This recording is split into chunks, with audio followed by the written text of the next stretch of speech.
श्रीमंदिर रे दर्शन करने को जाइथिबा बेले प्रबल गहली जोगु श्वासरुद्ध होई जने दर्शनार्थी मृत्युवरण करिसेंती। मृत दर्शनार्थी जनक हेउचंती उत्तर प्रदेश चिरागांव रो राजेंद्र सहारिया और तांको बयस 57 वर्ष।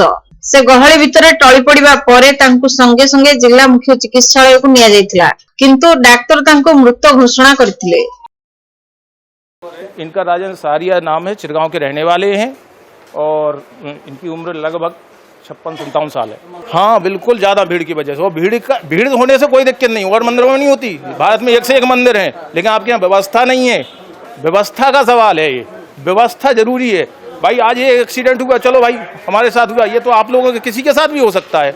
वहाँ पे अंदर जो पुलिस है वो एक साथ ऐसे भेड़ों जैसी छोड़ देती, जैसे जानवर छोड़ दिए हो, उसको बिल्कुल रो में निकाले। तो भाई हम तो जल्दी में रहेंगे क्योंकि हम चाहेंगे कि पहले दर्शन करें, हमारी भी गलती हो सकती है। बिल्कुल धक्का मुक्की होती हो वहाँ पे, महिलाएं साथ में, लोग साथ में, इतनी धक्का मुक्की होती वहाँ पे, बचाना मुश्किल पड़ रहा था। अंदर जाइए, आप देखिएगा दोबारा आपको। बस मैं तो ये चाहूँगा कि और किसी की इस प्रकार से दुर्घटना ना हो, इसलिए वहाँ पे बढ़िया रो और पंक्ति के बद्ध दर्शन कराए जाएं, जिससे कि किसी भी बाहर के या यहाँ के आने वाले को, दर्शनार्थी को कोई ऐसी समस्या ना हो।